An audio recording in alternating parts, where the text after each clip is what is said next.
You introduced Kabbalah to me. For me and for everyone else who's listening, what the hell is Kabbalah? This is Adam Greenfeld, founder of Kabbalah Club. We sat down for 2 hours and had a conversation that went everywhere. Death, mental health, relationships, human evolution, masculinity, and aliens.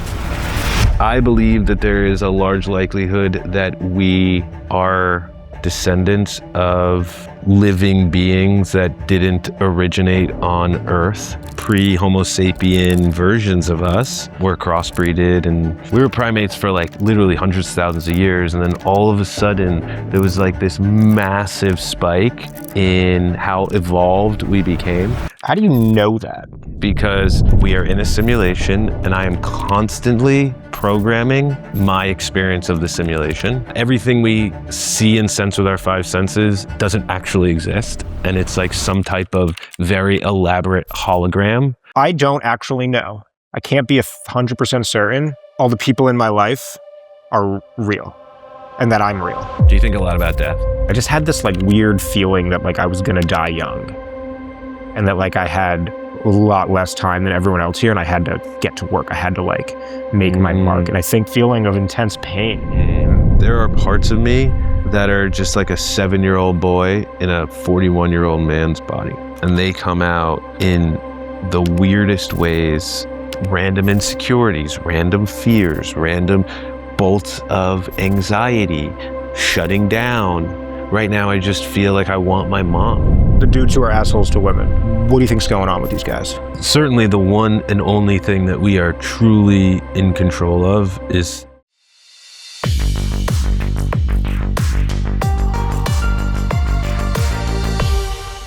you introduced Kabbalah to me.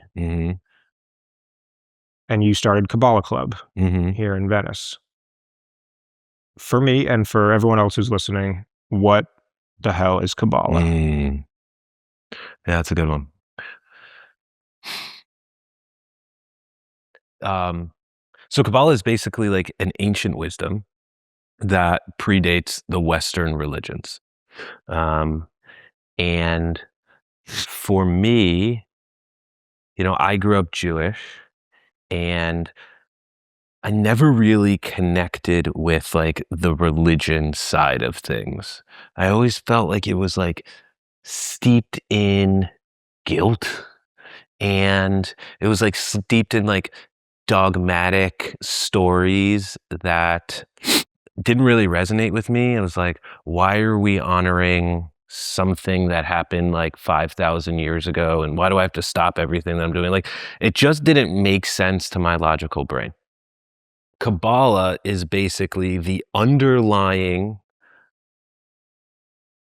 truth or the underlying spirituality that gave rise to Judaism, Islam, and Christianity. So, and my question was always like, when it came to the Western religions, like there was a guy named Judah, and like the people that came after him were called the Jews. There was a guy named Jesus, and the people that came after him were Christian or Catholic. And then there was a guy named Muhammad. And I was like, so for the billions of years that predated these men, like what were the laws that we could, like what was the structure? How is this thing built? And you were always wondering that since you were a kid? So what I was wondering, okay, so the one thing that could describe me as a little kid, I was a really weird little kid. Not on the outside, but like in my brain. When I was a little kid, I think kids would watch superhero movies and be like, wow, that's really cool. I would watch superhero movies and like literally be like, I feel like I can do that. And so there was always this like knowing, this like undertone of like, I think like all of these things we see in movies is real, and I think I can access it. And I also grew up in a very spiritual, open house. And so I think like a lot of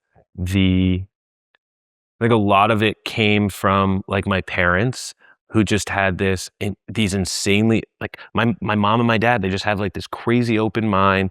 They're super deep. They're super understanding. They invite in all types of weird, unique, esoteric ideas, like the power of positive thinking, was just like innate in my house. Like it was in the walls, and it made it a little bit easier.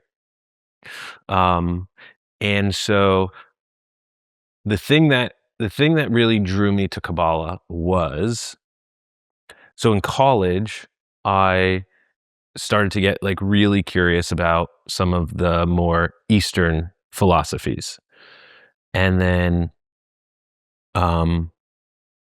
after college, I found Kabbalah through my parents, and it just felt like it was like an amalgamation of everything that I was feeling, everything that I kind of like learned from like Eastern spiritualities, a lot of stuff that I kind of like had picked up from like Judaism, a lot of stuff from like self-help, and it was all mashed together in this really beautiful, approachable, easy to implement system, and it all made sense.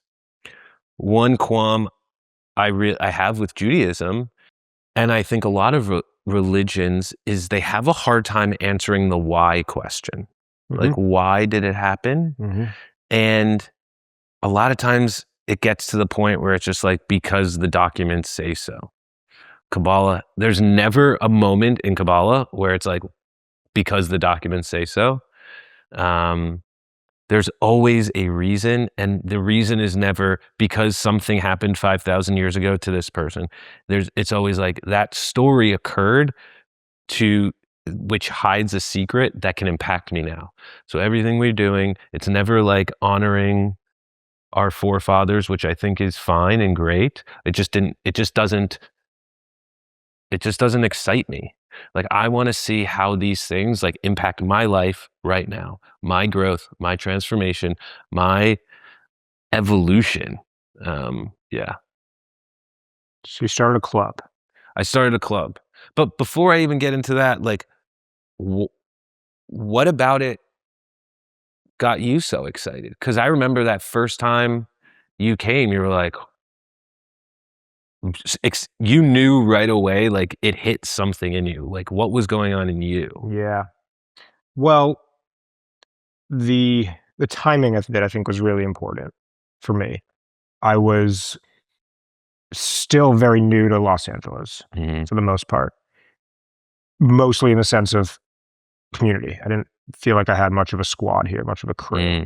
I knew people here, my friends here, but like I didn't have the go-to crew to hit up on a Friday night to go do stuff with. And I was also past the time in my life of wanting to go out and be social. It was like, so adult friends, right? And Salim, who you introduced me to, who came on this pod, was like, you should go to Adam's Kabbalah Club. And I was like, all I really heard was go to Adam's Club. And I was like, okay, cool. Like, I like Adam and I like you, Salim, and I'd like to meet some other similar people. And if they're in a club, let's just go to that. It didn't actually even cross my mind, like, what was going on at the club. It could have been a cult. It could have been a weird swingers party. It could have been like a sacrifice. I probably still would have gone. And I also did know that there was like some connection to Judaism in this. And like, I grew up Jewish, kind of similar, where I was just always like, why did they do that? And they were like, because that's the way it is. And I was like, that doesn't work for me. So I would like shoot spitballs at the kids next to me and get kicked out of Hebrew school. That was Judaism for me. Yeah. We showed up and I felt an immense sense of, actually, I'll paint a picture a little bit. This was in your living room in Venice. A lot of people were sitting on the floor and on the couch and on cushions in like a big circle. It was probably a dozen to 20 people, somewhere in that range. And I knew I had met you once, maybe twice. That was it. And I had no problem like walking into rooms, not knowing anyone, just being like, hey, I'm Jake, I'm new, what's up? So that wasn't the issue, but I felt an immense sense of like, I don't think I can contribute anything to this room. I don't know anything about Kabbalah. I never really heard of what Kabbalah is. everyone here is really smart and really cool and really mature and very worldly, super spiritual. Often, most of them know each other and have been doing this for a little while. And so I just listened for a bit. And I get uncomfortable when I sit cross-legged. So I remember I kept like fidgeting between like cross-legged to like sitting on my knees to like sitting back and like leaning against the cabinet. And I don't remember exactly what the topic of conversation was at the moment, at that time, but it was something about masculine, feminine. I think that was actually the theme of the whole night. And I had just launched this podcast, like I think a month prior. So I really had only recorded like 4 or 5 episodes, but I was starting to learn about what the show is, and like masculine, feminine wasn't new to me, but it was new to me putting it out into the world. Mm-hmm. And I had ran this experiment on myself for like the 6 months prior to that, which was I'm going to start saying really feminine shit in very masculine ways. And that was a fun experiment for me. Mm-hmm. For example, if I was having like a really rough day, I'd see a friend Friday afternoon, whatever, be like, yo, what's good, bro? How you doing? And I'd be like, struggling. Today made me fucking sad. And sometimes I would like embellish it a little bit to one, see what it felt like to say like, I'm struggling, I'm sad, but in a kind of badass manly way with like a camo hat on and with some like some gusto to it. Totally. But more importantly, to see how they would react. Yeah. And anyway, that was just a fascinating social experiment I was running for a little while. Sick. And I shared that to the group that night. And I forget who it was, but someone basically initiated like a round of applause for me. Yeah, I remember you said a bunch of stuff that night that hit. And it was the first time in a long time, maybe ever, that I felt like it could not have been more of a shift from like, I don't think I can contribute anything to this room. I'm just going to like listen, to I felt like the guest of honor. I don't know why I wasn't, but like I felt like I was so not only welcome there, but like people needed me there. What it felt like. And I loved that feeling. Anybody would love that feeling. I felt very, very wanted and very important. And then like 3 or 4 of the people there came up to me after and were like, what's your podcast all about? Like, oh, you're the one who did that thing with Adam. Like I saw those clips. Like, that's so cool. Like, this is really fascinating. It was the utmost validation that I needed, that like I'm in the right place at the right time around the right people working on the right things. So just like a ton of alignment and power in that. It felt really great. Thank you for creating that. Like, that was your home and your club, genuinely. Thanks, man. And so, okay, that was one thing. Yeah. What kept bringing me back was some weeks I would talk a lot. This is what, every Wednesday. Yep. Some weeks I would talk a lot. Some weeks I would barely say anything. If anything, I would just listen. But every week I, showed up ready to shake off the workday. Like it's Wednesday. Wednesday's like the peak of the week. It's big. I'm working all day. Something about my brain or me, like I am always like, Wednesday's the day I'm firing on all cylinders, just peaking in the week, right? So I'm always firing on all cylinders on Wednesday, and then I go to Kabbalah at Wednesday at 6 to kind of come down to earth a bit, which is actually funny because it's probably the opposite. Get up in the clouds a bit. And I would always just find myself feeling so during the conversations introspective, present, and I would often have huge unlocks or epiphanies, if you will. Oftentimes answer questions I didn't even know I had, which is awesome. And I think solidified for me a lot of the like values and perspectives I have on the world without even that have been developed in me for a really long time. Some things that were just like innate because I grew up Jewish, which is always there. Some things that I more like were nurtured to me, of like, I just saw a lot of shit in my life and this is what I value and what I don't value. And it put a lot of words to things. The number one that I think a lot of people would probably who study Kabbalah or know anything about Kabbalah would point to is that I walked away with is pause, what a pleasure. Yeah. My version of that, and I'm actually in the process of putting it on t-shirts for this show, is life happens for you, not to you. Yeah. Totally. And that has been the like framing that has gotten me through everything that has been hard. Everything from a bad day to like a really fucking bad day for the last probably 2-3 years of my life. And it's not like 3 years ago when I learned that it just all of a sudden my life was changed. It was like a long ramp up period to start to make that my default mantra, if you will. Yep. Pause, what a pleasure. It's the same thing. This like anything that happens. Yeah. Pause and just what a pleasure that I got fired today, for example. Actually, haven't been fired in a long time, but I got fired today. The worst fucking thing. Pause. What a pleasure that I get to work. Broke my leg. Pause.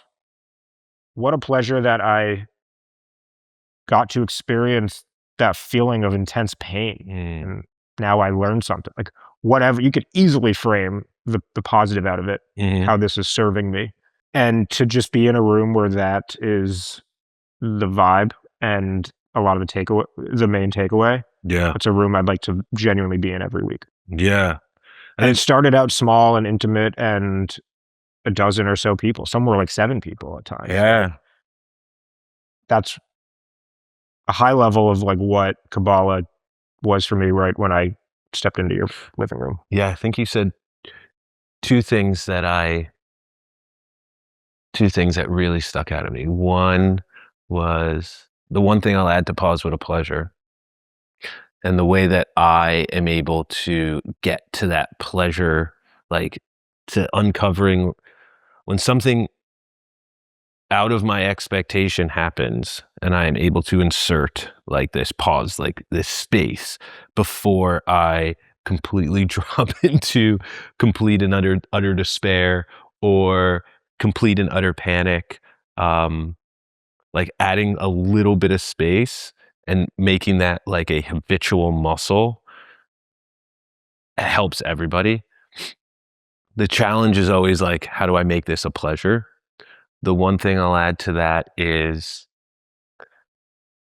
it's such a pleasure because it's coming from the creator. It's coming from the universe. The universe has given you the broken leg. The universe has given you the job loss because we know, and what we study is this idea of like life is happening for you, not to you. And there's this greater plan that we can't see because the amount of data that we're able to process and have access to is so small.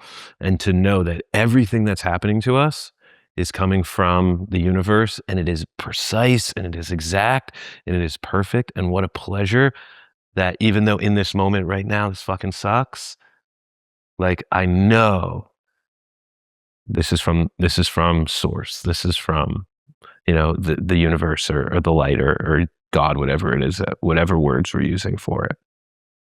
And then the second thing, which you go back to, and it's just like this undeniable, constantly efficacious tool that I don't understand why everyone doesn't use, is just vulnerability. It's like this social lubricator that just works all the time. How do you define vulnerability? I would say, for me, vulnerability is starts at something that I don't really want to share. So like, it's definitely for me, vulnerability is a moving goalpost, because once I get really comfortable sharing something personal or intimate, it's no longer vulnerable. Right. And maybe some other people will interpret it as like, wow, Adam really shares, intimate, vulnerable stuff. But if I'm used to it, if it's part of my talk track, then it's not really vulnerable for me, and I won't see that. But it's like something that, I think it starts at the edge of my comfort zone. Something that I don't want to share, something that I have to like dig a little bit deeper to to be transparent about, because where it can go is complaining. And vulnerability and complaining can be the same words, but can elicit two very different responses in people, right? You can say one thing like, I'm really sad, and you can say it in a complaining way, which means like you're kind of trying to take. It's like, you have energy, I need energy, I'm sad, I'm going to tell you how fucking sad I am. Or it can come from a vulnerable place where I'm trying to share with you, I'm trying to open my heart and give you a piece of information that makes me feel a little bit unsafe, or a little bit in the abyss of like, I don't know where this is going to go, I don't know how this is going to land, but this is like my truth, and I'm just going to lay it out there, and I'm going to allow it to do.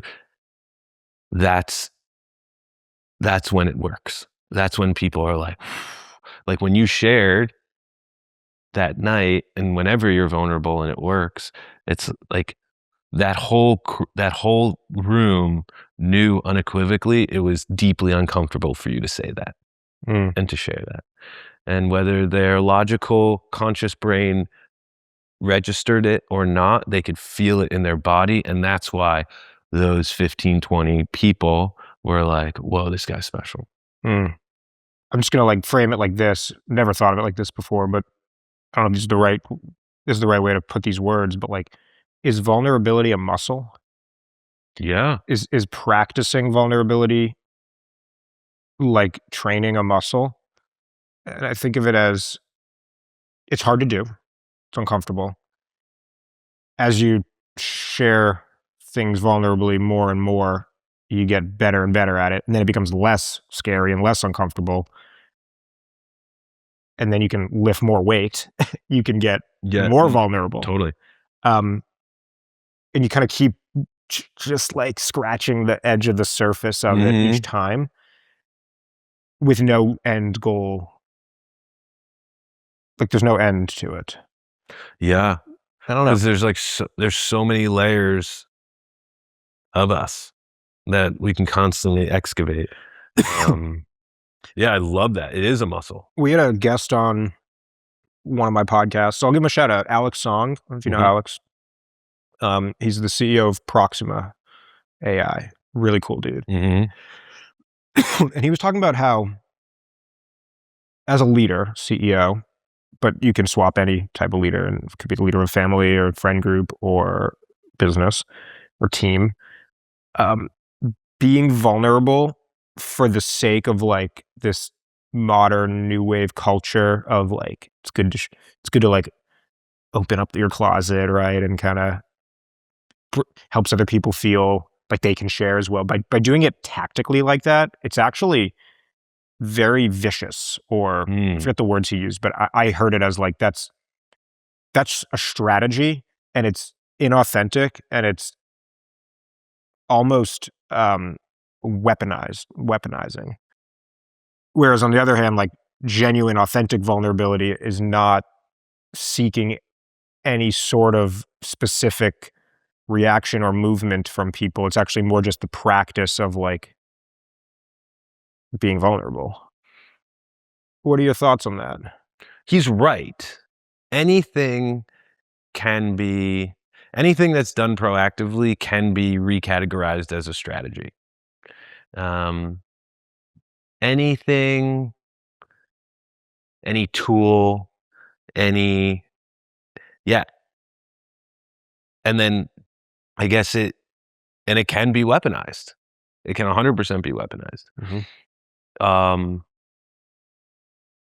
But I would also say, I'm blanking a little bit on where I wanted to go with this, but he's not wrong.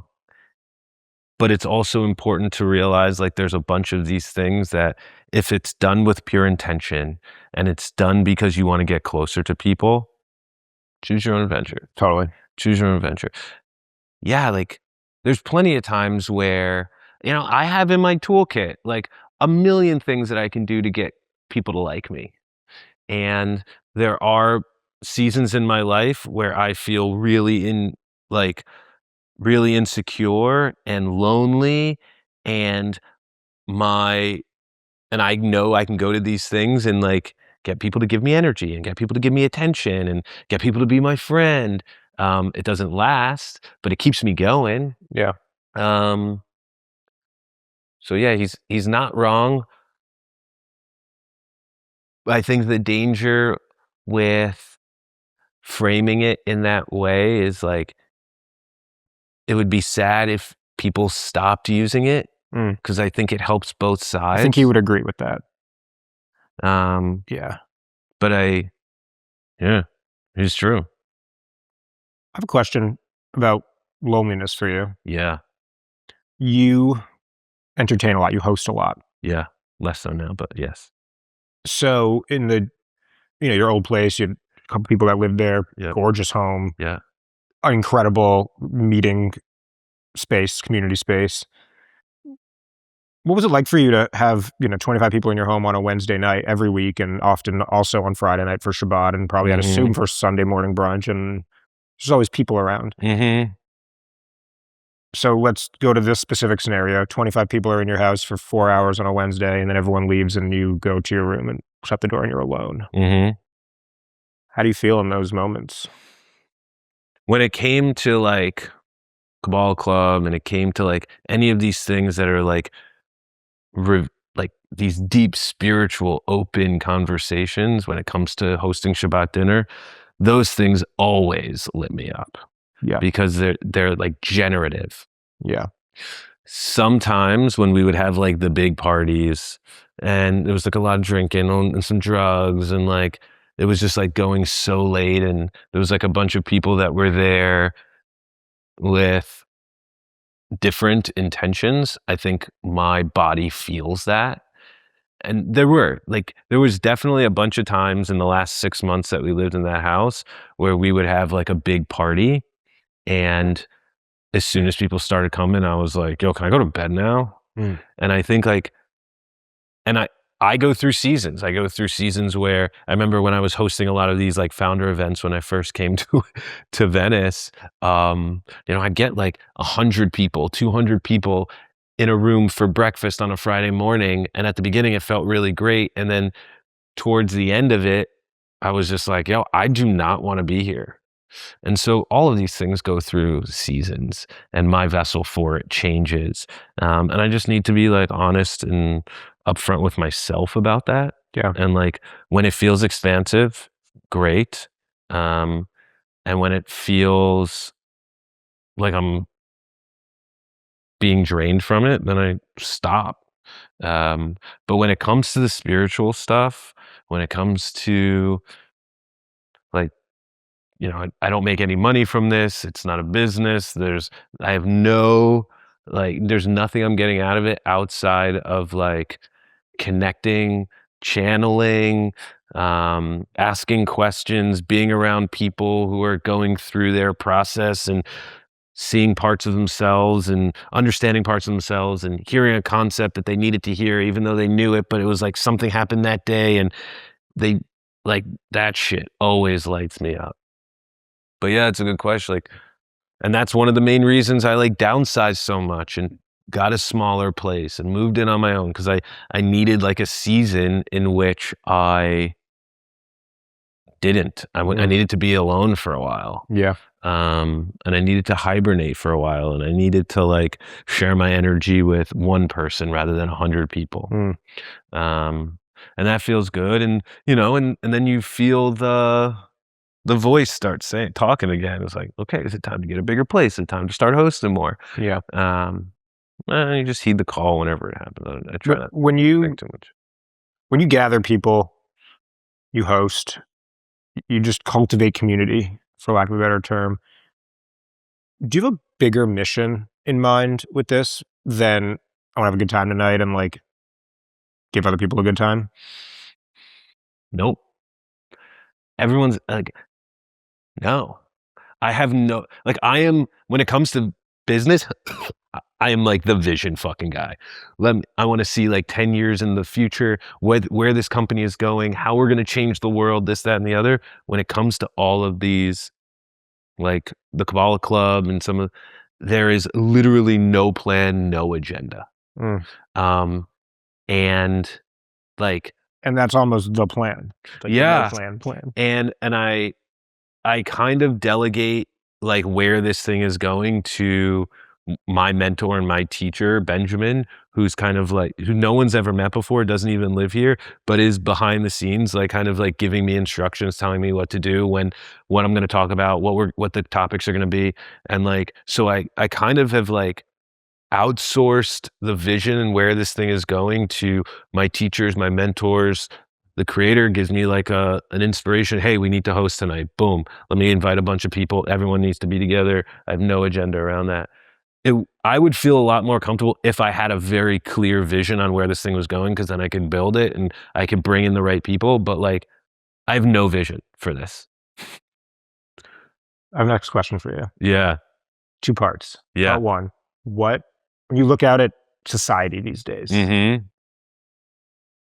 just society these days, kind of a mess. Yeah. What inspires you the most? Part 2, what disgusts you the most? Yeah.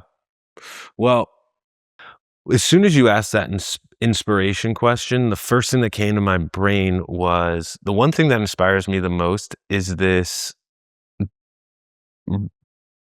deep knowing that we are in a simulation and I am constantly programming my experience of the simulation.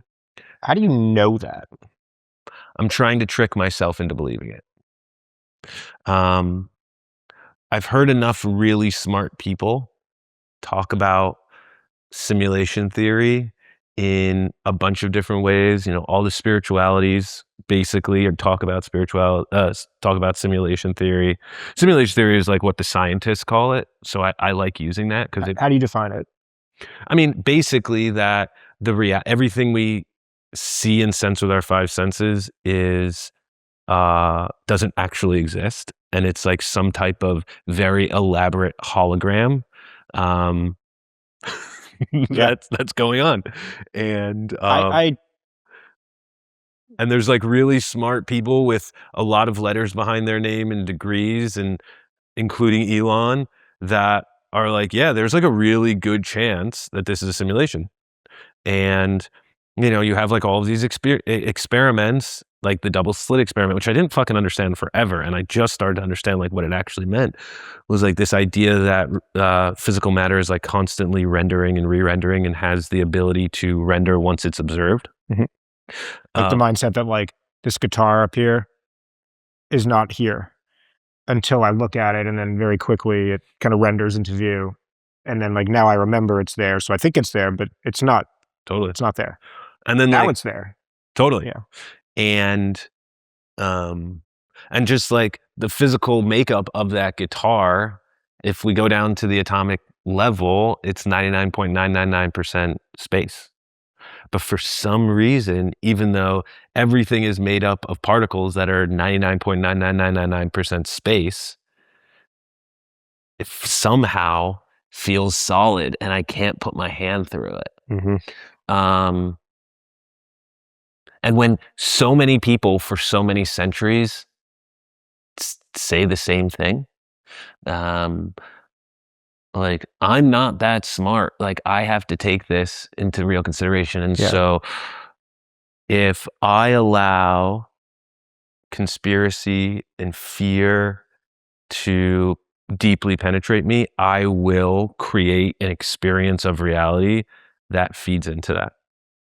And so the disarray of the world, and this might feel really out of touch, and this might be the one thing that people really go against, but like, I can also choose to just not fucking believe it.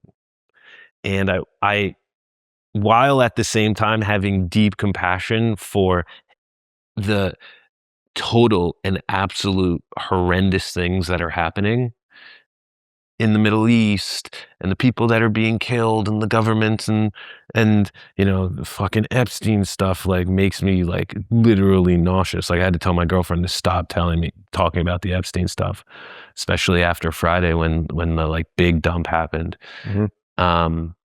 I can also choose to not allow that data to live in my simulation right now. Mm-hmm. Something that's crossed my mind a lot lately is, and I've loved the simulation theory. I think about it a lot, probably in the last year especially. Yeah. I'm sure Kabbalah introduced it. I think it did. Mm-hmm. But I don't know if this is like, if there's a term for this one, but I think I don't actually know. I can't be 100% certain that all the people in my life are real and that I'm real. Or me. Yeah. Like your awareness is real. My awareness is real to whatever the hell I am, but like I think about my girlfriend, my family, my friends, you.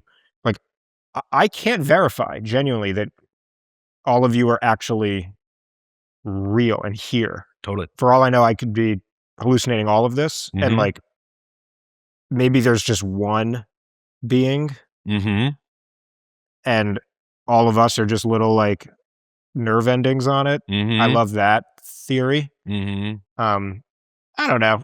The way I would probably even just like sum it up is just like, it's fun to think about.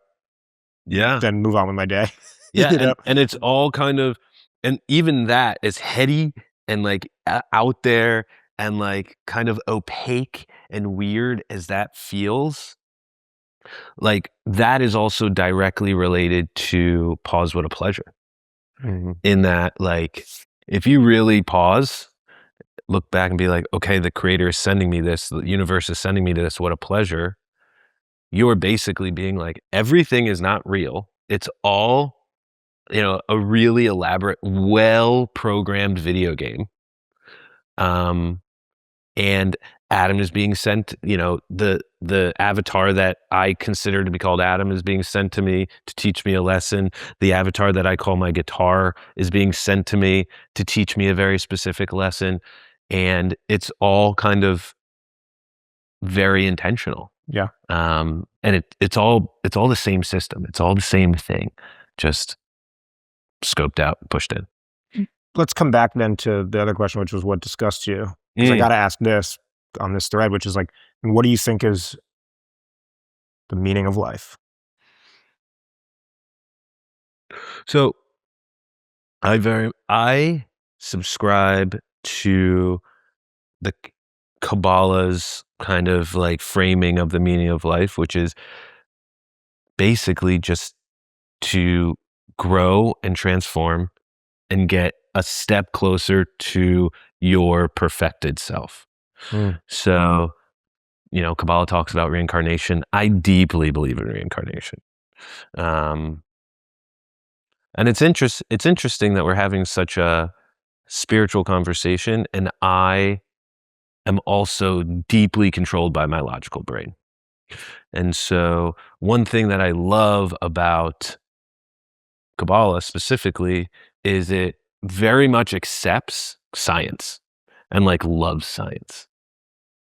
So yeah, that what disgusts me about what's going on. I mean, listen, when I hear some of the heinous things that people can do, it does really upset me and gets under my skin.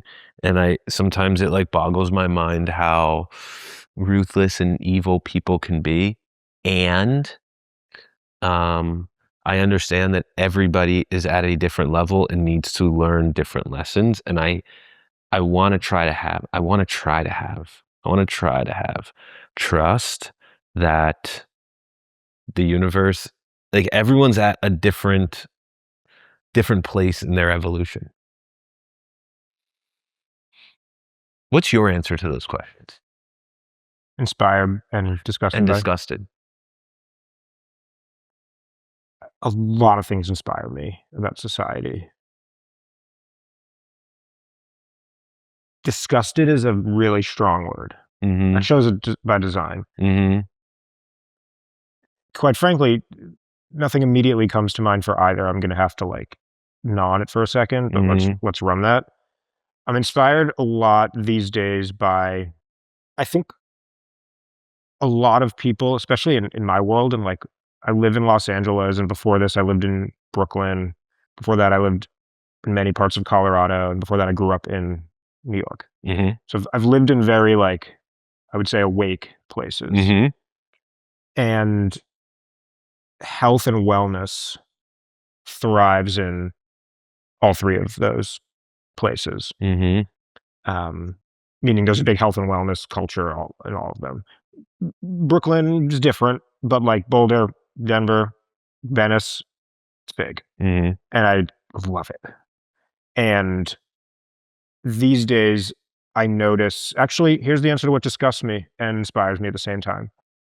What disgusts me is how entangled and messy our food supply and our pharmaceutical system and our just like consumption habits in this country have, where they've landed. And how out of control it's become. It is so fucking beyond comprehension to me and anyone else, like how genuinely messy it is. The best way I sum it up for myself is the people who own the companies that feed you food that is killing you also own the companies that manufacture the medicine that cures the food that's killing you.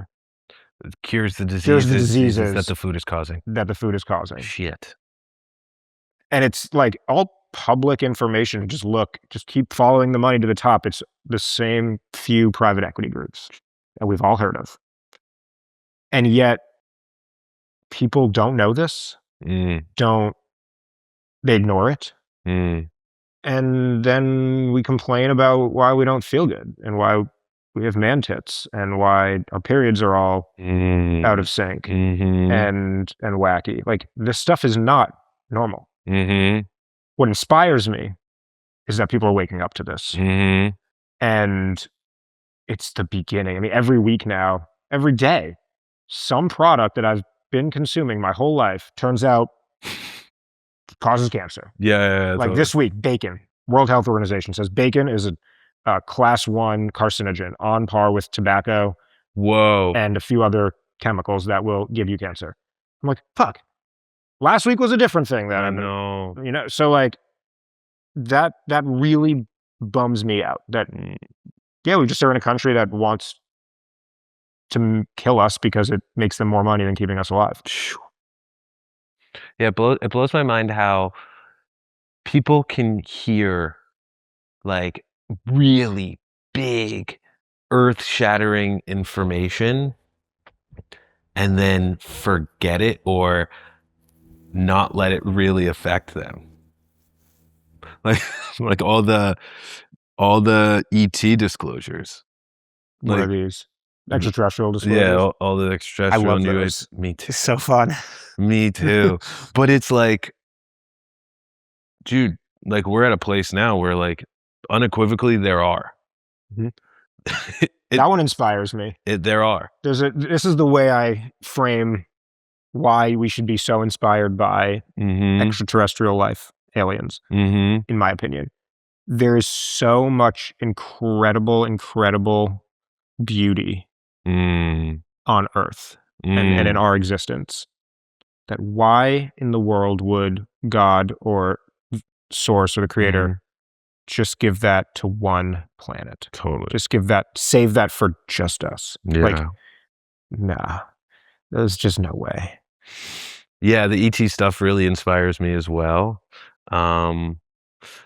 I am still forming the opinion, but I believe that there is a large likelihood that we are descendants of living beings that didn't originate on Earth. I think my guilty pleasure is going into these like conspiracy theory YouTube channels and just diving into it. And one really popular one was was that, you know, the hominids or the pre-Homo sapien versions of us were crossbreeded and genetically engineered by a civilization I've that never came heard here. this. Yeah. And it makes a lot of sense just in the evolution of humans, where we were primates, and then we were primates for like literally hundreds of thousands of years, and then all of a sudden there was like this massive spike in how evolved we became. And there's like all of these like anomalies that have happened. One where the evolution of our species like just took this hockey stick, this like unexplained like hockey stick growth. There was also like technology where like in the 1940s, again, technology, like all of these, radar and cell phones and the internet and AI, and even just like the way that we produce power and energy just does, hundreds of thousands of years where the growth is like nominal, and then all of a sudden these massive growths. And yeah, it does make sense. And you see some of the stuff that's coming out with the pyramids, how they're finding that, there's Stuff underneath them. Yeah, That's so cool. that goes down for 100 meters or 200 meters. Like, Yep. yeah. And then when you think about like just how old Earth is, it's like 3-4 billion years old. Like, what was going on for all that time? Yeah. I love the thought of if you were to plot all of time since the beginning on like a 365-day, 1-year calendar, the amount of time, and then, like proportionally, the amount of time that humans were around is like the last millisecond before the end of the year. Yes. Like, yes. that's crazy. Yeah. It's like December 31st at like 12:59 and like 11:59. Yeah, 11:59. 59.999 seconds. Totally. Everything before that for the entire year was time Pre-human. before humans. Totally. And I think it's so funny because I drive down like Pacific Coast Highway, and I just try to imagine like what did this place look like before any roads and cars and homes and all that. And we just came in and we're like, let's just put a fucking Walmart right here. And that's how it was for a really long time. I'm like, it'd be so nice to just like smoke a J there. It's like ultimate silence, no light, no pollution in the slightest. Yeah. Beautiful. Yeah. For the sake of trying to make this episode a little bit about men's mental health and modern masculinity, because that's what the show's about. Totally. When we did episode 1, or our episode 1, and I think even from the first episode, I was asking every guest, and I still do at the end of the episode, what do you think it means to be a man nowadays? So I still believe making women feel safe is the ultimate, my ultimate North Star. I have since entered into a long-term committed relationship. Congratulations. And I have a brand new, completely rescoped understanding of just how hard that is. Break it down. When there's making women feel safe, when all of the women in your life are platonic friends, and that entails like making them feel welcome, making sure there's no shady guys around, making sure they feel heard and listened to, and if you're going to bring them into an environment, make sure that the other people and the energy in that environment feels good and safe, and then being in a long-term committed relationship with one person and understanding like it is just another level of constant work to make them feel safe.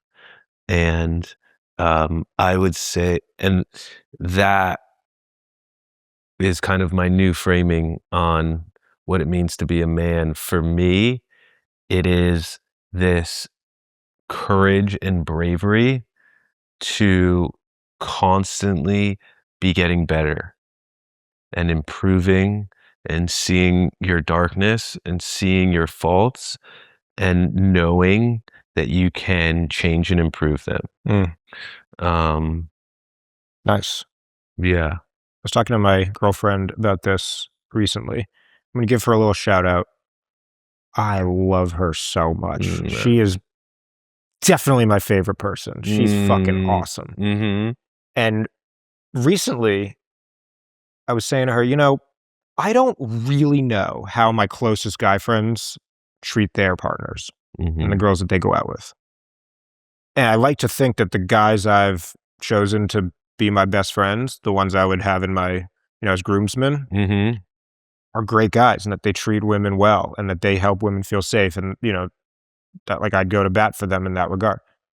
But I never see them behind closed doors there. And the reason it came up was because I had an inkling that a guy I really, you know, love and know and trust now for a long time might actually be kind of a dick to women.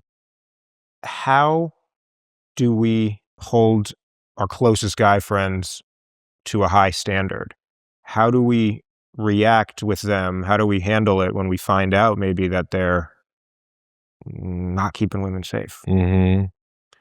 Because it's absolutely our responsibility as men to hold other men to that standard, and very, very, very few men are doing a good job at it these days. Totally. I think certainly the one and only thing that we are truly in control of is setting an example and doing it ourselves with so much authenticity and so much love and so much commitment. The best, what my teachers teach me, it's the best way to influence anybody is to keep your mouth shut and do the thing. And if you walk the walk, the ones that need to see that will be inspired by it when they need to be inspired by it. The level, so the number one for me is like, am I doing it? Am I really doing it? And I think having Ashton, who's my girlfriend, who I am like, I've never been in love with someone as much as I am. Never. I love her more than I've ever loved another woman. And it is me constantly working on making and finding scenarios. And so number one is, am I taking responsibility? Am I doing it?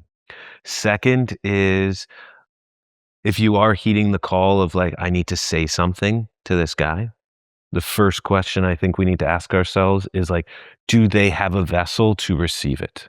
And I think this is when like our intuitions come into play a lot of like, okay, so like John Doe is a dear friend of mine and I got some information that he is fucking up. Does my intuition tell me that he wants to change? Does my intuition tell me that he's open to me saying something? And if that's a yes, then, you know, us saying something, but like, again, not being accusatory and just like calling it out in a way that we feel that he'll be able to receive it. And then the third thing is, if he's not open to receive, if it is confirmed that he's kind of an asshole and he's not open to receiving feedback, you know, that for me is an indicator that, you know, maybe I don't remove him entirely from my life, but like the amount that we're sharing energy and in the same place scales back. And sometimes what's happened with me is when I do scale back from certain people, that's enough of an alarm for them to be like, ooh, this doesn't feel good. What's wrong? And then that's my like, do they have the vessel to hear my feedback? Does that resonate? How would you answer that question differently? What was your inkling on how to handle that situation? I have another question for you first. Okay. I'll answer it with a question. Cool. Let's run a little scenario. Yeah. Let's say it's your younger brother, or you mentor a kid who's 18 right now, 2026. He's about to graduate from high school and go to college. And he's a good guy. He plays sports. He has a girlfriend. He's probably going to join a fraternity. He's going to a big party school. But he's, you know, grew up in the suburbs, or like he hasn't like entered life yet, really. Mhm. And he's just looking at, you know, Instagram and TikTok and YouTube videos of how much he's going to go have a great time in college and sleep with a ton of girls, and he's going to Mhm. party it up, and he's going to join all these clubs and the whole thing. How would you frame with him, knowing like how developed, or really underdeveloped, the 18-year-old Yeah, brain is, totally. how serious it is to respect women, and that no means no, and that fentanyl will kill you, and that some guy in your fraternity probably will slip some roofies to a girl that you go to class with, and you're going to see it happen. Mhm. Um, or you might be pressured by an older guy to do that to a girl, or a girl's going to ask you to wear a condom, and you have to decide what you're going to do there, Mhm. or any scenario you could possibly imagine. How would you approach putting this dude on a good path? Mhm. First, I'd ask myself, how much credibility do I have in his eyes? I always ask. That's the first thing I always have to ask myself. Um, how much am I the right messenger for this? Mm, Um, if now I'm 41, if I'm meeting an 18-year-old for the second or third time, and he knows that age gap, like I don't really have that much credibility. Like I'm an old dude. your unk, as they I'm a call it. hunk. I'm an old head. Yeah. And so, you know, we hear these stories so I think first for me, it's like who the messenger is, who has credibility, um, how it's going to land on with him is one thing. Um, I would, and so in a scenario and say, hey, I'm super high credibility, right? He thinks I'm really cool. He thinks I'm like really successful. Let's say it's your nephew, Yeah, it's like and like you guys are tight. totally. Yeah. So I do have a nephew. He's not 18 yet, but he, at least at this stage, really reveres me and thinks I am like really cool, really relevant, do really fun shit, like live a fun lifestyle. A lot of these breakthroughs, I'm thinking like the one thing that's coming to my head is like for things to really land, we need to figure out how to allow them to have the breakthrough. Like they need to like I'm thinking about for me, I need to have the breakthrough. I need to feel that it's true. And so I don't have a lot of experience with this. I'm not like mentoring a bunch of 18-year-olds, but if I was put on the spot, I really want to find out a lot about them and I'd ask questions. Mm. I try to figure out how do I ask questions to uncover, um, who do they care about? Um, I feel like I was watching a video the other day where there was a similar situation going on, and the way it was solved was by repositioning it as it's your daughter. Like it was like, how would it change if it was your daughter? I know the situation. So it was actually a Kabbalah podcast, and there was a husband who had cheated on his wife, and a wife was making hell for him and like really creating like life was so hard. And the divorce was super messy, and she was just like really trying to punish this guy, her cheating wife, her cheating husband. And then a teacher stepped in and said, if you're 20, you have a 21-year-old son, if this 21-year-old son were to cheat on his girlfriend, and in this situation the 21-year-old son had actually cheated on the girlfriend, what would you expect the girlfriend to treat your son the same way? Nice. And the mother's response was like, absolutely not. He's a good soul. He's a good kid. I know him. I love him. Mm. And so by reframing it to another person that you do deeply care about, Yeah.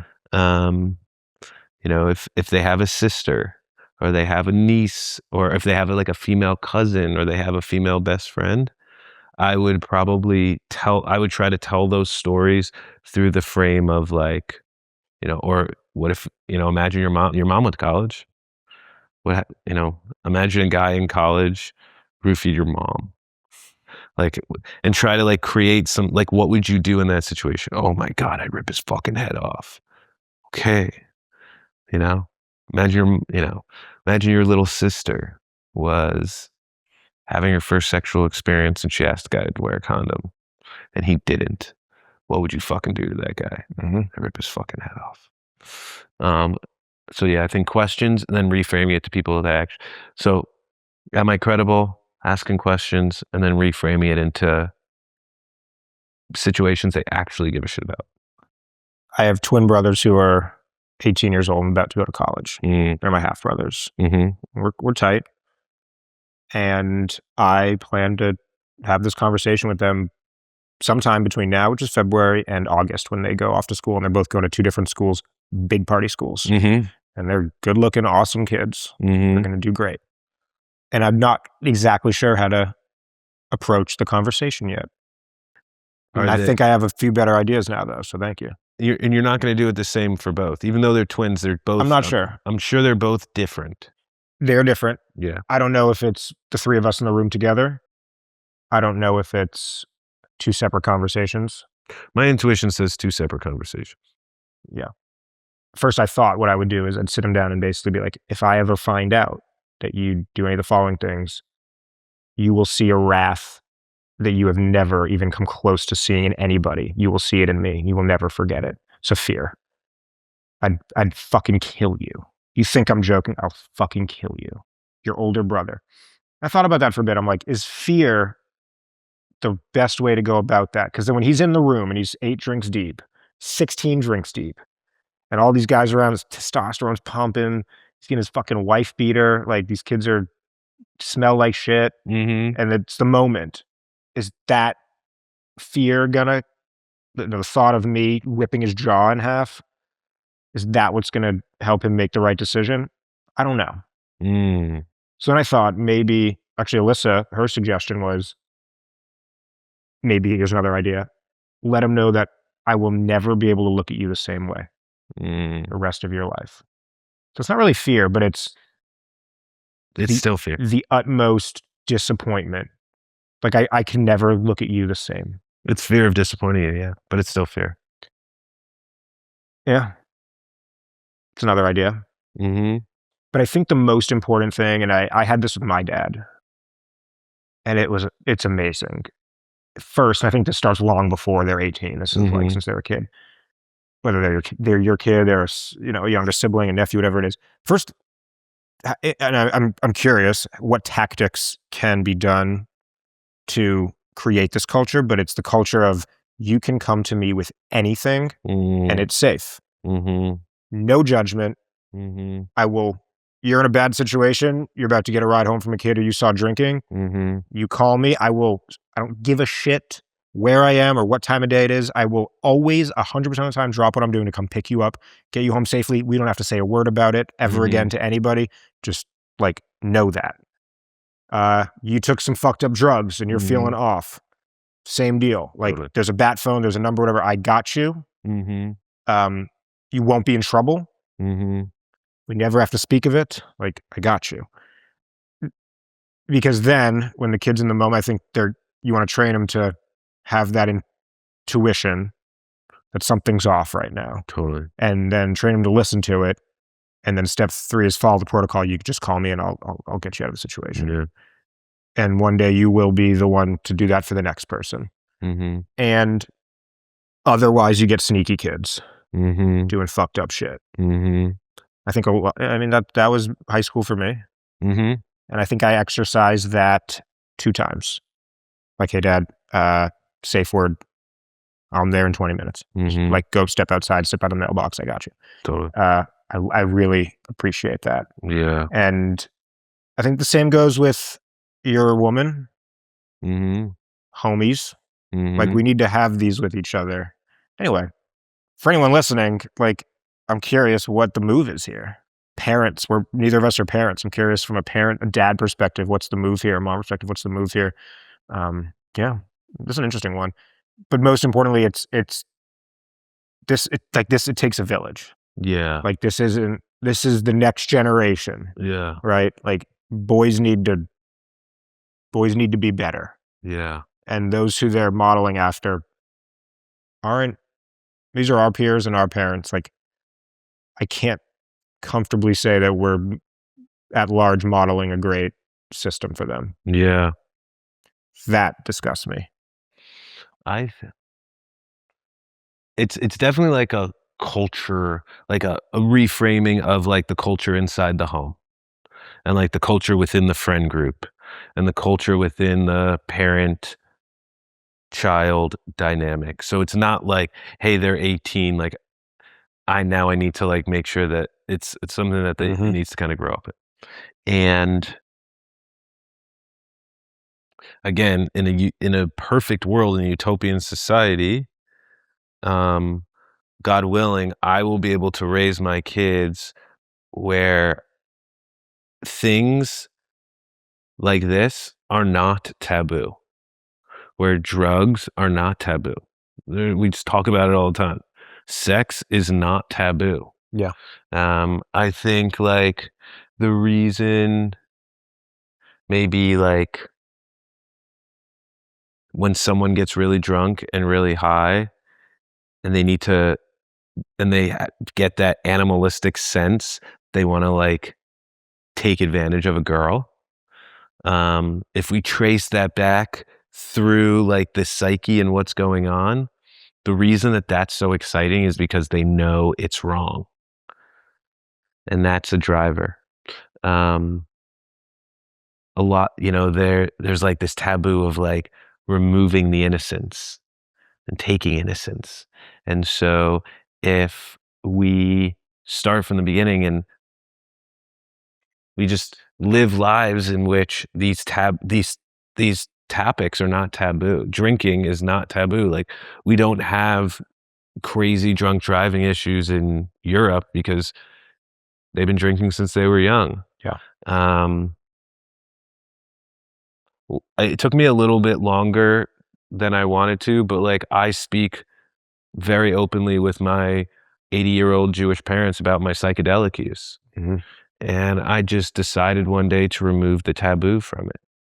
And, I was able to, and I do look at it as a therapeutic intervention and look at it through like this scientific,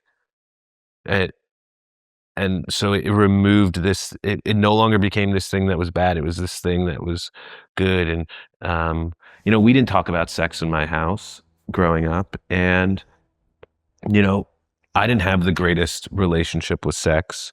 I didn't understand it. It was scary and it was exciting. And like, so when these things aren't spoken about and they're not normalized and they're kept hidden innately, like there's something in us that, especially when there's drugs and booze in our systems, we like crave that energy.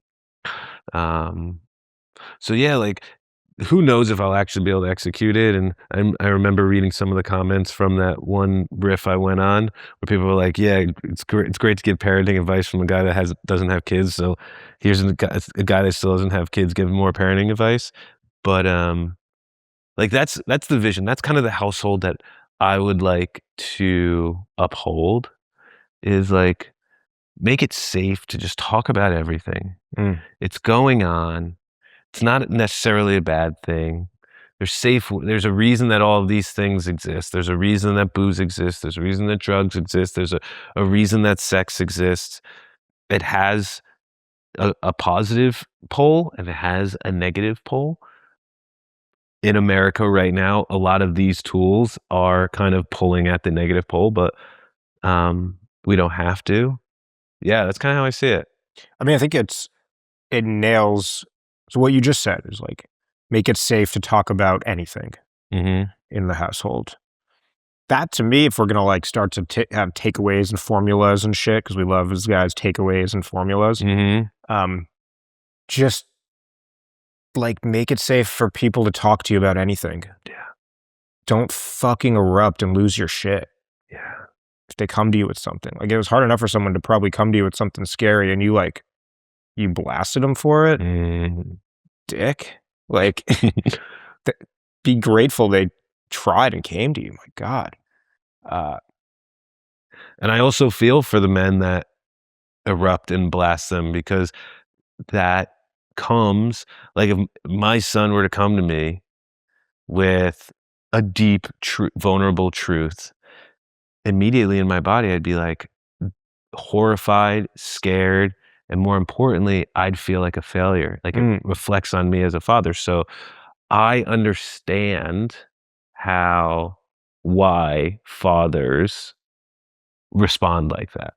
It's not necessarily right, but I understand it, because they feel shame because the son is having these thoughts or had this experience, or they feel scared that that they failed to protect their son. I appreciate that empathy. That's good. Yeah. And like, how great would it be if, like, we started from, me as a father, if I started from the beginning, just being like, I'm gonna do my best to protect him, and one of the best ways I can protect him is to allow him to make the mistakes. Yep. And just, like, always remembering, like, how did I learn? Like, what was I going through in all of these stages?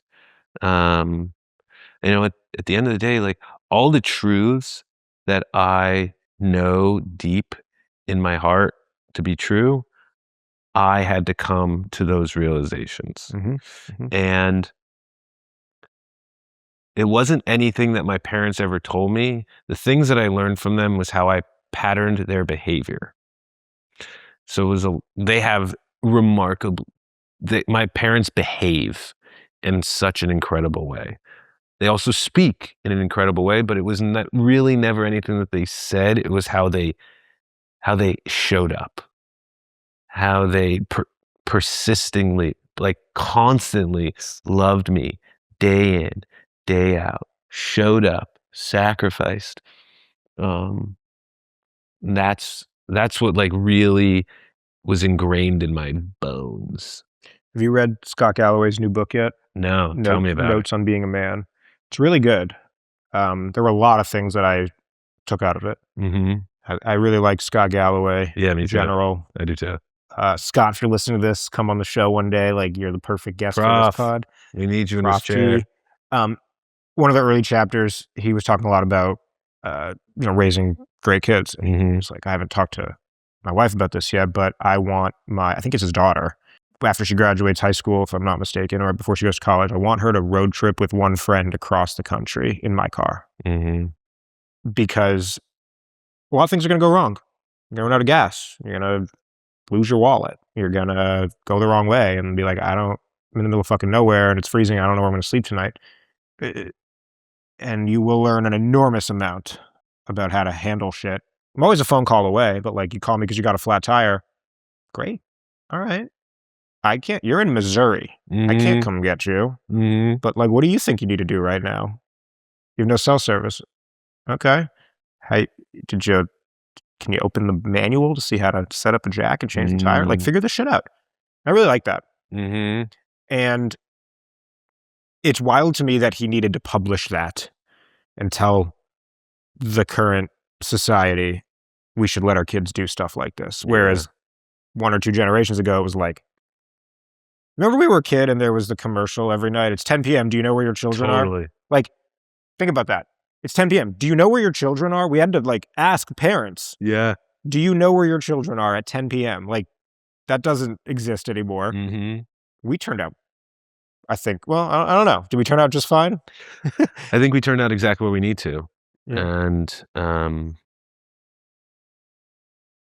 those some are fucked up, some are doing really good. Yeah. I'd say you and I and our friend group here in LA are examples of people that really turned out really fucking great. That, like, we haven't reached the end of our path yet. We're like still climbing the mountain, but doing it in like a really fun, delightful, conscious, aware, humble way. I'm like really proud of our friend group. The people that like we've kind of attracted to our circle. Yeah, me too. Like the men in our immediate friend group, like really remarkable guys. And speak about like guys who like have every excuse to be complete assholes to women. They're all like outside of myself. Everyone's like 6'3", really good looking, really successful. Are those excuses to be an asshole to women? I think that what I envisioned growing up was like the guy, like when you really make it, like you can do whatever you want. And no, it's not a good excuse to be asshole to women. And they're not. They're so respectful. They're so good. And I'm just like really impressed by it. Let's talk about the dudes who are assholes to women. Mhm. Like, no, we're not going to name people, or maybe some people come to mind, but you know, in general, what do you think's going on with these guys? Actually, we'll start off. What do you think some of the behaviors are, from your perspective, of like being an asshole to women? I think that's a question that we need to ask women. Sometimes I don't even realize when and again, this is like the relationship that I'm in now. Sometimes I don't even realize when I'm fucking up. Totally. And thank God I have the most incredible girlfriend who like will communicate with me in like the most conscious and compassionate way. But like she definitely tells me all the times that I am fucking up, that, I dropped into my old kind of selfish behaviors and, making decisions based on, how single Adam would make decisions. And, I'm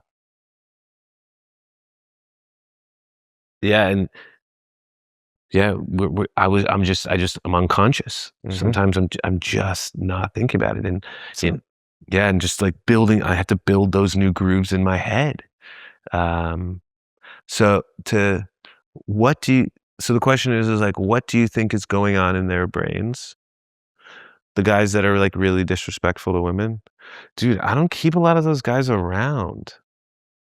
I don't even. So we think, and so like I want to think. That's a great I want to point. think that. I think so. That's a great point. But I don't really know. We don't really know. Unfortunately, especially in Los Angeles, it's like every last dude that every girl's had any sort of relationship with was like a huge piece of shit. Cheating, lying, being super narcissistic, really manipulative. And according to the stories I've heard, right? Like it's, of course, one side. And like, on one hand, we all make mistakes. We all like have to learn, evolve, and grow through our own shit. Like, I'm sure people are out there saying like, Jake's such a fucking narcissist. And it's like, well, when I was 23 or 24, like I probably had a moment where I was being narcissistic, and unfortunately someone was the recipient of that. And like, did my best, right? Like, I'm fucking sorry. Like, I'm sorry. But some of the stories I've heard I'm like, he did fucking what? Like, what? And, I wonder, like, did his dad show him that that's okay? And his mom just took it? Did he just, like, watch a lot of fucked up shit on the internet and no one ever told him that that's not okay? Like, I mean, yeah, it just blows a lot of this stuff, like, really baffles me. Yes. Those stories do come up. And guys do stuff like that. And there's a lesson for the women in that. And there's something she needs to see. And there's an emotion that she needs to feel. And maybe that, and we don't have all the context. One thing that my teacher, I remember years ago, I came to my teacher. I was living in New York, and I was complaining about a business relationship, a co-founder relationship. This was 3 or 4 companies ago. And he knew my co-founder really, really well. And I thought that what my co-founder had done was the most heinous and the most ruthless. And I felt so hurt by it and deceived. And I'm sitting in the room and I'm telling him and I'm going off and I'm giving him every detail and every scenario. And here's an exact example of it. And here's an exact example. And here's an email and here's a text. And this is what. And then he looked at me and he says, after like 30 minutes, he says, "That's your side of the story." And I was like, fuck, you're so right. That's my side of the story. That's what I saw. That's what I felt. But there's always so much, there's so many other things going on underneath the surface that can lead to behaviors. There's objective things like, someone cheating, is unacceptable, especially if there's like an established dynamic of monogamy. But there's also so much information we don't have. There's always so much information we don't have. Yeah. And it's so hard to grow up, especially for guys. I'm 41 and I still feel like I'm 16. How so? Why is it so hard to grow up? Were you the one that told me about almost all of our behaviors are built before we're 2? Mm-hmm. With attachment. Yeah, with the attachment. Yeah. And there's so many things. Do you want me to preface this? Yeah. So Thais Gibson came on the pod last episode that just came out, and she's an attachment theory expert. Attachment theory is like, how do you receive and feel love and also give love? Mm-hmm. Are you anxious attached? Are you securely attached? Are you fearful avoidant or dismissive avoidant? Those are the 4. And I didn't know this part, but she told me that almost all of your conditioning into like how you're gonna receive and accept love is wired into your brain between the ages of 0 and 2, and how your parents handled it. And for what it's, and like, remember, we don't remember anything. I don't remember at all. We don't remember anything. Before I was 2 years old, I can't remember that, like, when I was crying in the crib, did mom like close the door and blast her music so she didn't have to listen to the crying, which it's information to me. Or when I was crying, did she like squeeze me really tight and let me know that like it's okay to cry? Cry. I love you when you cry. Like, this is great crying. That's information.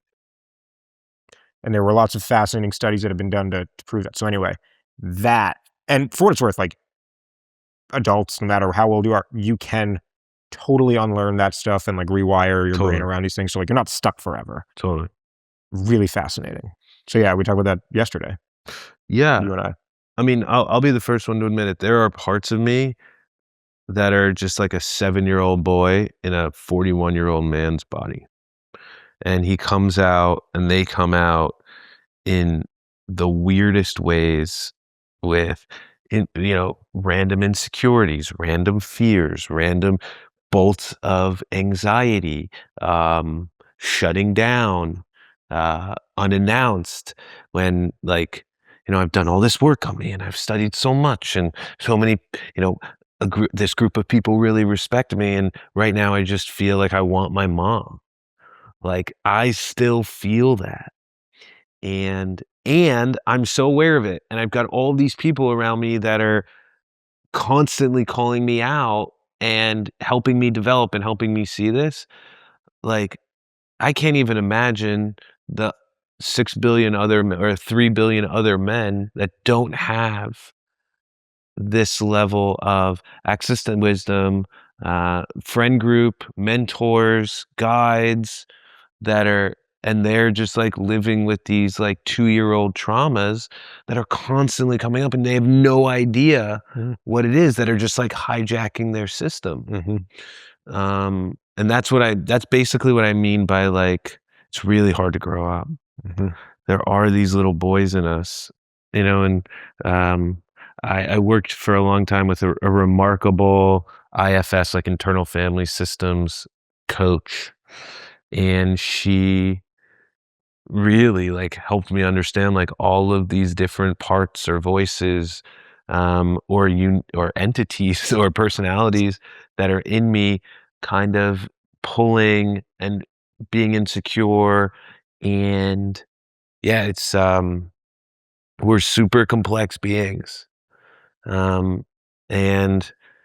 men in comparison to women, if in a mass generality, we're much less willing or excited to like discuss this, and we're much less willing to like go into it or be vulnerable enough to talk about it with anyone, even people that won't judge us, like our parents.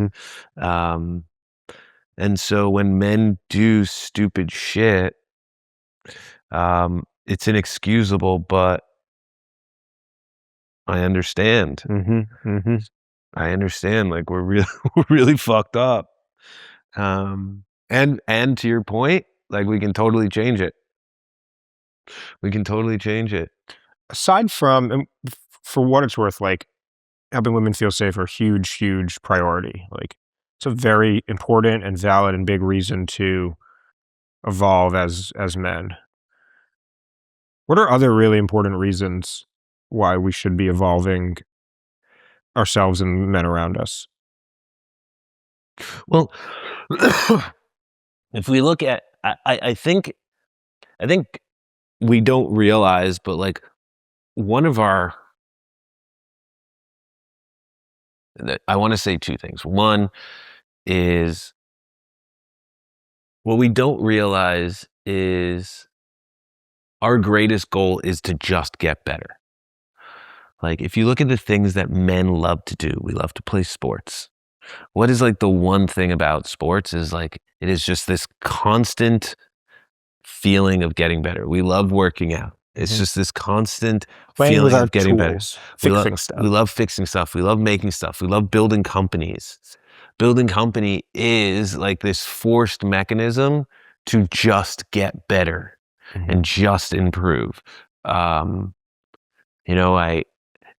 one framing that I love from Kabbalah is like, the reason that we get into relationships is to have that other half that holds us accountable to improvement.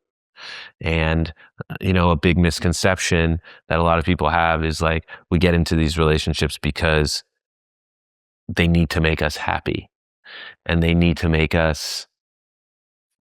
put us on this pedestal, and they need to remove all of our stress, and it needs to be the most easeful experience. And that's complete paradoxically incorrect, according to what we learn through Kabbalah, in that we're given these partners to constantly show us what it is that we need to do to get better. Because at the end of the day, like the goal and the reason that we came here is to improve. That's why we love growth. That's why we love learning. That's one of the main, I think, one big reason that I love like YouTube and TikTok so much is because it's just such quick bursts of knowledge, things broken down so easily. The other thing that I wanted to bring up in terms of like being a man and like how that differs from the feminine. Let me see if I can explain this correctly. It's been a little while, but so basically, I was having a conversation with someone, this very learned older woman, grandmother type. We were having dinner at her house, and she was asking me how I was, and I was like, like I'm really struggling because like I don't know what I want. I don't know what I want out of life. It used to be like I wanted to build this big company, and then it was like I wanted to have a partner, and then it was like I wanted to have all these friends, and now it's like not any of those. And like, what is it that I want? Like, what is it? Do I want a house? I don't really like. It'd be nice to have a big house, but like also feels like a lot of work. And it'd be nice to have a lot of things, but like I just get rid of all my shit anyway. Like I feel stuck because I don't know what I want. And she looked at me and she was like, oh, honey, like wanting shit is for girls. Like, What? fundamentally, this desire to receive, this desire to have things is the feminine energy. The feminine wants things. She's like, the men, your deepest desire is capacity. You want infinite capacity. This feeling of knowing that you have the ability to deal with anything that comes to me. And in that moment, my paradigm completely shifted. This was recently? This was recently. This was like 3-4 months ago. Okay. Fuck. Love this. It was David Grunman's mom. Cool. So very learned, incredible woman. So, okay, what shifted for you? And so this framing of like, and so like the first thing is like, what does it mean for me to have infinite capacity? Infinite capacity, obviously the first thing is like, imagine I stay cool and calm in the face of any disaster that could happen. Yes, that feels incredible. Infinite capacity to learn. Do I need to know everything? No, but do I want to know that I can learn anything? Infinite capacity, time. Like I'm constantly like stressed out because I don't have time for this, time for that, time for this. What the stress is like, I just don't feel like I have the capacity. And so reframing everything and every day, and like even just meditating on this idea, like when I pray or when I speak to my creator, I no longer ask for things. I ask for capacity. I ask for the mental and physical and emotional capacity to be able to handle anything. If, one day there's a desire and it comes up and I don't know why a plane came to me, but like, and I want for some, there's a reason for me to want a plane. I want to know that I have the capacity that in a really short amount of time, I can figure out how to get the money and the wherewithal and the structure and the people to like manifest that plane. Yeah. And that for me was like, I'd love to share a story. yes. And a lot's clicking for me from hearing that. So my coach, mentor, chosen therapist is Jared Schuster. Jared lives in San Diego. We meet every Friday. He was on an early episode of The Optimist. I credit so much of my happiness these days and just like where I'm at in life right now, so much due to the work I've done with Jared. Love that man. And over the last couple months, a lot of our conversations have been about my personal finance habits. And the backstory is growing up, my parents took care of food, shelter, gifts on the holidays and stuff, and instilled values into me and my sister around if you want something, you don't just get it. We don't just buy it for you. If you want an Xbox, great. We'll work with you to help you put together a plan so you can go earn some money to go buy the Xbox. Or maybe you want a new bicycle. Like, we'll maybe put down half. You got to save up the other half. And like, we'll split it. Like, teach hard work. Totally. Really great. At the time, it was fucking infuriating as a kid. Like, everyone has an Xbox. I need the Xbox. Buy it for me. And they stuck to that. I really, really appreciate that. And okay, so then I got a bit older and into my 20s, and I started making some money. And at first it was like good money, and then it was like good adult money, real money. And I got a taste of what it was like to just buy whatever the fuck I want within reason. I'm not buying a Ferrari, but like got to a point where I could walk into pretty much any store and look at any jacket or hoodie or any grocery store, Erewhon, any restaurant, and just like, oh, I like that. But and literally ring up, not even look at the price tag and not know what it cost. Wow. And I was addicted to that. I didn't even know I was addicted to that. And I was just fucking spending and just buying shit. And then I became conscious of like, I just buy a lot of stuff. Like, why do I just buy so much shit? Why am I like buying like good, expensive meals 3 times a day, like 5.5 days a week? Like, why do I do that? I started to realize like, oh, like I get a dopamine hit from being able to like walk into pretty much any place and just buy something and then leave with it. And the novelty of the new thing is the dopamine hit. And then in the last like 3-4 months, I started to become disgusted at myself by this. Like looking at how much I've actually spent every month for the last 2 years to just like live. And I think it's disgusting. And so talking to Jared about it, and we got to the root of all. The root is like, oh, you get the dopamine hit. Like I never had that growing up, and I always wanted to just be able to like get stuff, whatever the fuck I want, and not think about it. So then it was like, all right, I've accumulated all these things, and most of the time I end up like I buy a hoodie. I don't know if it was $120 or $180 or $225, but it was a cool hoodie, and I wore it every day for 5 days, and then I forgot I had it. And then he asked the first question, which is, okay, so you just did that for a couple years. Where were you at like before that? What were you doing before that chapter? Well, I was 25, 26. It was early COVID. I was making basically no money. I had nothing to spend. I was broke as fucking like no pot to piss in essentially, and not buying a lot of things. The happiest I ever was in my life. Whoa. I was surrounded by great people. I was spending a lot of time outdoors. I was living very minimally. Basically lived out of a Patagonia duffel bag, a guitar case, and my mountain bike. Wow. For like a year. Wow. And I was building my dream company at the time with awesome co-founders who I'm still very close with. Yeah. Super happy. Wow. And then the question was, okay, then you went and bought all this stuff. How does your happiness compare now? I'm less happy. Less happy. Whoa. So then I respond really well to like 7-day challenges or 30-day challenges. So I did with Alyssa a 7-day challenge, no spending. Can't spend $1 for 7 days. Whoa. Did it. Cool. Really powerful. Really? Because it's funny, now we're in week 3 and I've still barely spent any money. Wow. Went to Costco the day before. Got it. Love going to Costco. Yeah. Place is super fun.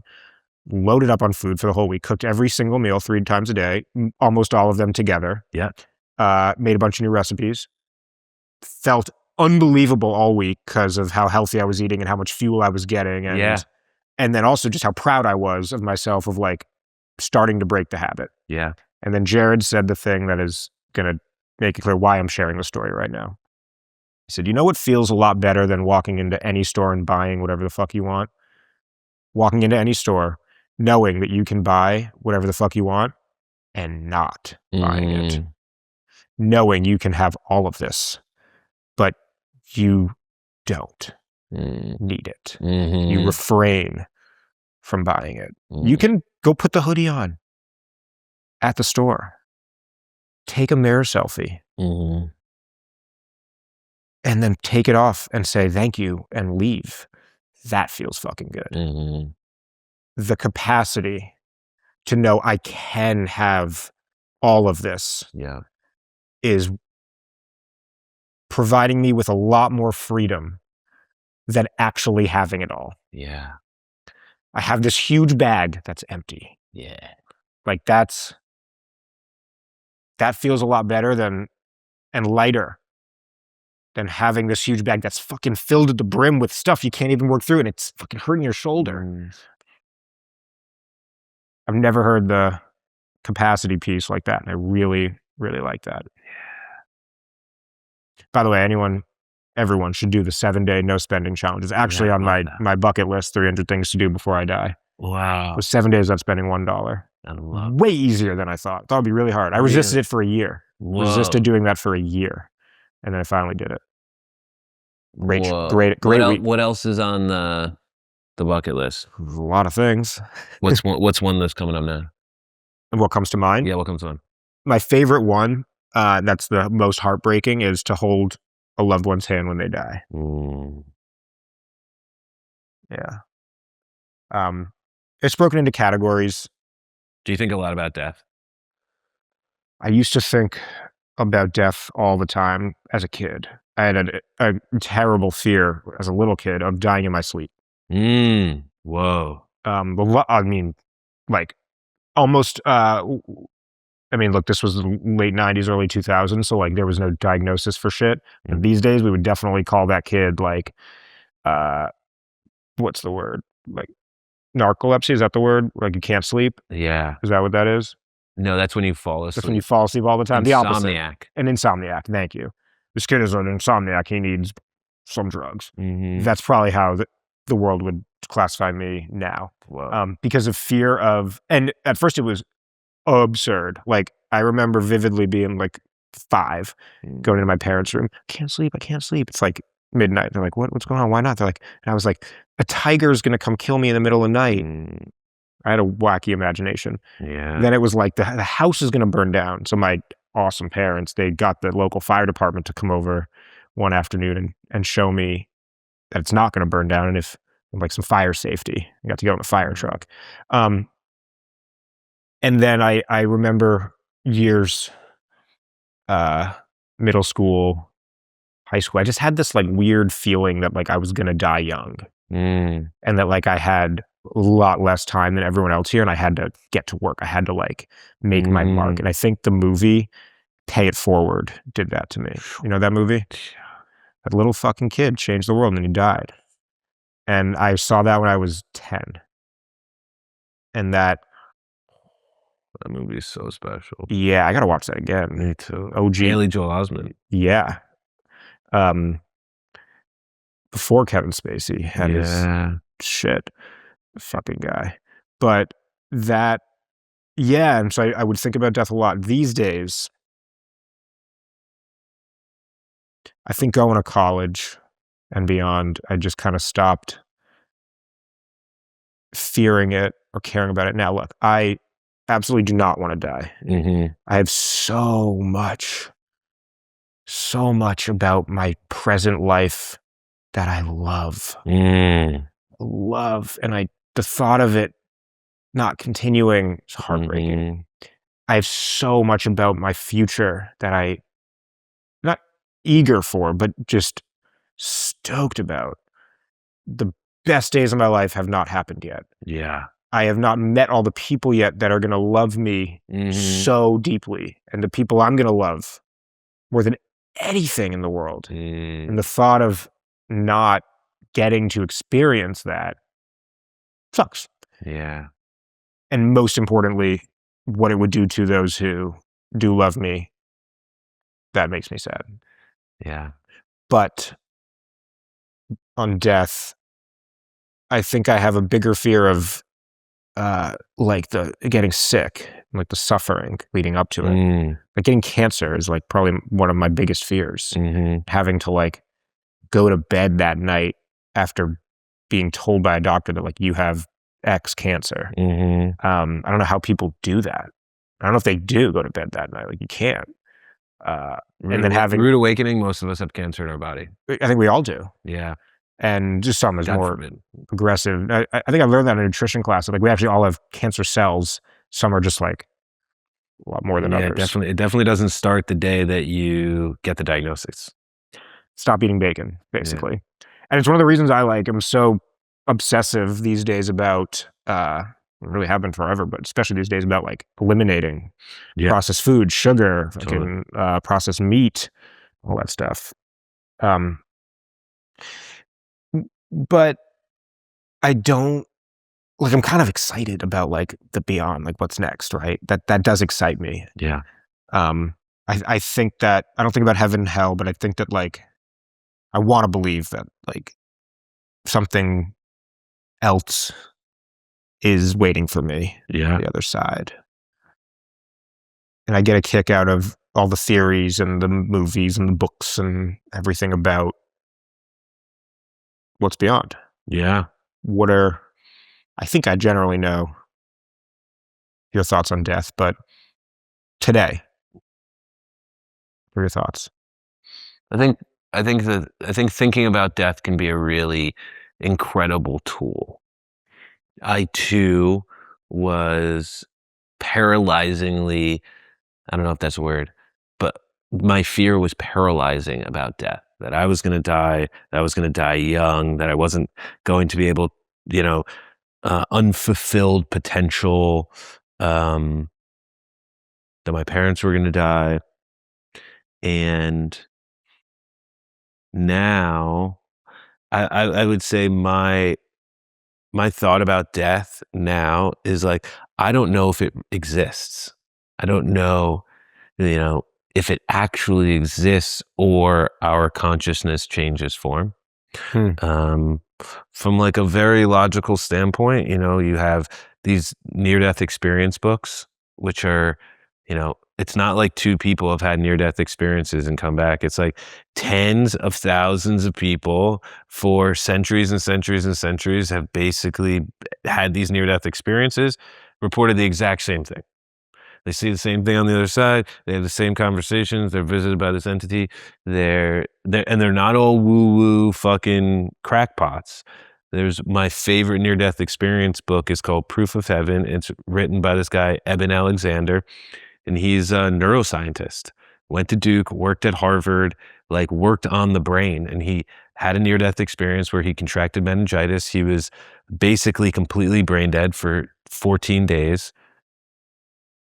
Came back to life, complete recovery in like no time, and was able to recount with deep detail what his brain was experiencing while he was in like a deep coma. And then for the second half of the book, he basically uses intense scientific rigor to prove that based on what we know about the human brain, he was so brain dead in those 14 days, it would have been physically impossible for his brain to have had those experiences or to have those memories made. So he must have been in a separate place. And then you have there's a reincarnation research lab at the University of Virginia that is just documenting and validating reports of reincarnation. And there's a bunch of examples of this on YouTube and on Netflix. And so as part of simulation theory, we are basically a conscious awareness that has been zapped into this reality and this meat suit right now. And then what we call death is just pulling out of the game and going back to default or going back to true reality. And I think it's going to be really exciting. And I also think that there's reincarnation. I think we're going to get so many swings of this. I think we've already had so many swings of this. I have to wonder, though, if we were meant to know all these answers, where we came from, where we go next, etc., wouldn't we know by now? And like, wouldn't we know? I feel like we're not supposed to know. We're not supposed to know. And that's good. Yeah. Like, all of humanity's progress has always, at the root of it, been driven by like this not knowing what's in the beyond, whether that's like beyond in outer space or deep in our oceans or like beyond life or like beyond. It's all rooted in this, just the fact that we don't know. That is actually a feature and not a bug. It's a feature. Yeah, that doesn't mean then my default to that is like, so I'm not even gonna like think about it or worry. It's gonna be here. But like, no, it's fun. It's fun. It's entertaining. I think both can be true. I think, I lived through a large period of my life where I was deeply afraid of dying, and now I'm living through a period of life where I'm still very afraid of dying, but like with a much more grace and much more just like maybe not, like just kind of like this. Perhaps that's how it is on the other side. Perhaps it's not. Mm-hmm. But there's definitely like a quality and a way that I move around the world with just a little bit less of that anxiety and just like a little bit more certainty. Yeah, I'd say. Other things about that, I always love how the Stoics use death as this way, like the memento mori, like always remembering, as a way to like stay humble and stay present. Mm-hmm. And I think that can be a very valuable tool Mm-hmm. Mm-hmm. to ponder death in this way, that to know, like, yes, one day you will die. One day you will die. 100%. We are actively dying. Mm-hmm. That is where we are going. Mm-hmm. And whether that means you take things way more seriously or you take things much less seriously, both could be true, and it's going to change per person and per situation. But I think it can be very valuable because it is the truth. It is the way that this system is built. Mm-hmm. Yeah. And, there's also like a part of me that likes to go live in the clouds and like, do we die because we believe we're going to die? And do we get old because we believe we're getting old? I have a friend who refuses to sing happy birthday because he believes that the idea of like singing happy birthday, like he won't let anyone sing happy birthday to him. And because he believes like there's this innate belief system in our brains that every year we tell ourselves we're getting older, and thus our brains program our body to get older. And I think that that's also a really interesting way of thinking. Yeah. Of like, do we get older because we think we're going to get older, because we've been told we get older and we have a deep belief that we're getting older? Do we die because we think we're going to die? I don't know. As in an effort to start to wrap our Yeah. outrageously epic philosophy chat tonight, Damn. which is probably a good title for this episode, Yeah. an outrageously epic philosophy chat with Adam Greenfeld. What is something that no one has asked you, maybe ever, that you really want somebody to ask you? I don't know, man. Or Just something nothing's come to me. that you wish people would ask you more? Can I be totally honest? I hope so. I'm in a season right now where I'm really enjoying not being asked a lot of questions. Yeah. I think, sometimes, like I have seasons in my life where I like really want to go be with people and I want to open up and I want to explore deep, deep, deep realities. If I'm taking like an inventory, and this is kind of embarrassing to say, like I'm in this season where like I'm like a little bit quieter. I'm a little bit more with me. Great. That's like the least interesting way to answer that question. Well, all right, let's try this. I always lead in how an episode ends. Yeah. In today's special edition episode, I'm going to ask you, how do you want to end today's episode? And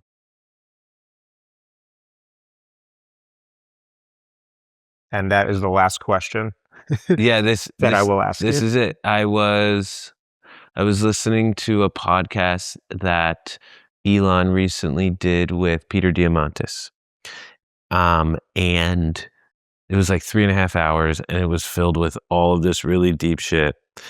And the one thing that I remember from it, I remember a lot, but like the one thing that really sticks out is like the top thing is Peter asked why Elon either he asked like why Elon was so successful or what drives him, or it might have been phrased as like, what's one piece of advice you have for my 14-year-old son?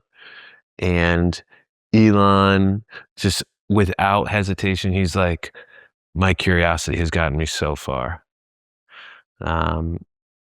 And it was just such an incredible reminder for me in every situation to like audit, like, how curious am I right now? When I go to work, how curious am I? On a call, how curious am I? When I'm with myself, how curious? Like, that is the underlying number one thing that has gotten Elon to where he's at, is just like this undying curiosity. He always wants to know how things work, whether it's like building a spaceship or building or building X or building AI. He's so curious, and it's like a tool that we all can have. It's not easy because it's not easy to be curious. It takes like mental energy. But it like really hit me hard, and I just feel like for anyone who didn't hear that interview or heard that interview and didn't catch that one line because it was short, I just wanted to remind them. Mm. You're very curious. You ask a lot of great questions. I know that like the one thing that I always clock when I meet someone or I listen to someone that I really respect, they always ask really good questions. Mm. And that's, part of that curiosity thing. That's the way I want to end. I'm super grateful for you, my friend. Yeah, dude. This was a lot of fun.